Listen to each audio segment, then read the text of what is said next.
ಇಂದೇ ಡೌನ್ಲೋಡ್ ಮಾಡಿ ಮತ್ತು ನಿಮ್ಮ ನೆಚ್ಚಿನ ಶೋಗಳನ್ನ ಆನಂದಿಸಿ. ಹಚ್ಕೊಂಡು ಎಲ್ಲಿ ಕರ್ಕೊಂಡು ಹೋಗ್ತಿದ್ದೀರಾ? ಸ್ವಲ್ಪ ಆಟ ಆಡ್ಸೋಣ ಅಂತ. ಯಾರನ್ನ? ಎಸ್ ಐ ನಾಗರಾಜ್ ಅವ್ರನ್ನ. ಏಕೆ? ನೀವು ದೇವಿ ತರಕ್ ದೇವಸ್ಥಾನಕ್ಕೆ ಹೋಗಿದ್ದಾಗಲೇ ಸ್ವಲ್ಪ ಕೊಬ್ಬು ಇಳಿಸಿದೀನಿ. ಇನ್ನು ಮುಖ ಗಂಟು ಹಾಕೊಂಡಿದ್ದಾನಲ್ಲ. ಹಚ್ಕೊಂಡು ನೀವು ನನ್ನ ಜೊತೆ ಮುಖ ಗಂಟು ಹಾಕೊಂಡಿದ್ದಾಗ ನಂಗೆ ಎಷ್ಟು ಬೇಜಾರಾಗ್ತಿತ್ತು ಗೊತ್ತಾ? ಹಣ ವಿಷಯ ಈಗಲೇ ಯಾಕೆ ಕಿದಕ್ತಾ ಇದ್ದೀರಾ? ಅವಾಗೇನೋ ನೀವು ಹುಸುಬ್ರು ಹಂಗಿದ್ದೆ, ನಾನು ಕ್ಲೋಸ್ ಆಗಿರ್ಲಿಲ್ವಾ? ಹಚ್ಕೊಂಡು ನೀವು ನನ್ನ ಜೊತೆ ಕ್ಲೋಸ್ ಆಗಿರ್ಬೋದು ಅಷ್ಟೇ, ಆದರೆ ನನಗೆ ನಿಮ್ಮ ಕಂಡ್ರೆ ಶಾನೇ ಇಷ್ಟ.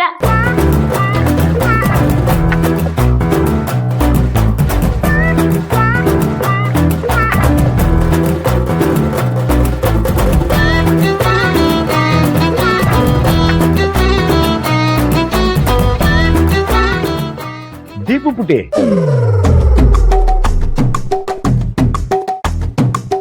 ಒಬ್ಳೆ ನಿಂತ್ಕೊಂಡು ಏನ್ ಮಾಡ್ತಿದ್ಯಾ? ಅಳಿ ಅಂದ್ರಲ್ಲಿ ಹಚ್ಕೊಂಡ್ಗೋಸ್ಕರ ಕಾಯ್ತಿದ್ದೆ ಪೊಲೀಸಪ್ಪ. ಸರಿ ಸರಿ, ಅವ್ರನ್ನ ಕರ್ಕೊಂಡು ಬೇಗ ಪೂಜೆಗೆ ಬಾ. ಸರಿ, ಒಂದ್ ನಿಮಿಷ, ನಾನು ಬಂದೆ. ಹಚ್ಕೊಂಡು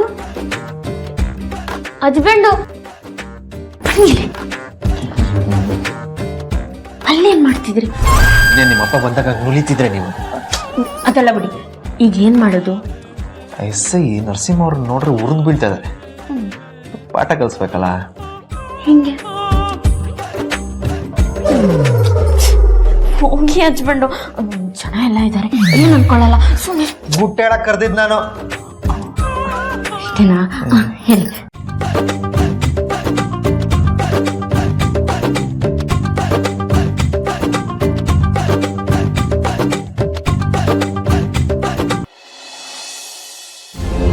ಈ ಮನೇಲಿರೋರ್ಗೆ ನಿನ್ಗೊಂದು ಚಿಕ್ಕ ಉಂಗುರ ಕೊಡ್ಸೋ ಯೋಗ್ಯತೆ ಇಲ್ಲ.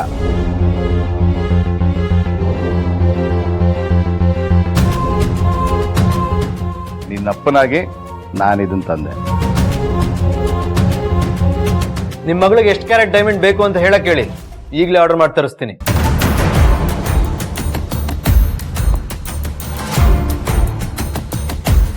ಚಿರಾಗ್ ಅವ್ರೆ, ಯಾರ್ದೋ ದುಡ್ಡಲ್ಲಿ ಎಲ್ಲಮ್ಮನ ಜಾತ್ರೆ ಮಾಡೋಕೆ ನನಗೆ ಇಷ್ಟ ಇಲ್ಲ. ನನ್ನ ಮಗಳಿಗೆ ಏನು ಬೇಕೋ ನಾನೇ ಕೊಡಿಸ್ಬಲ್ಲೆ.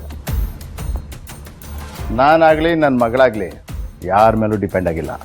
Absolutely dad. ದೀಪು, ಇನ್ನೇನು ದೇವಿನ ಥರ ಹೊತ್ತಾಯ್ತಮ್ಮ, ನೀನು ಹೋಗಿ ಸೀರೆ ಉಟ್ಕೊಂಡು ಬಾ. ನಾನು ಯಾಕೆ ರೆಡಿ ಆಗಬೇಕು? ಇದೇನಮ್ಮ ಹೀಗೆ ಹೇಳ್ತಿದ್ಯಾ?